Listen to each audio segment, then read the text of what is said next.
nagbablog na ako dito. Then magja-jackstone tayo. Let's go. Then ginabuksan ko ng jackstone kasi ganito yun. Ay!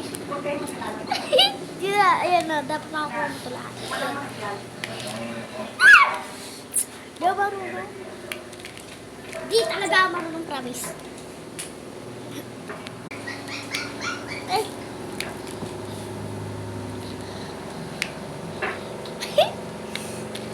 Ay, kailangan. Oy! Yapo ah. Oh! Hoy!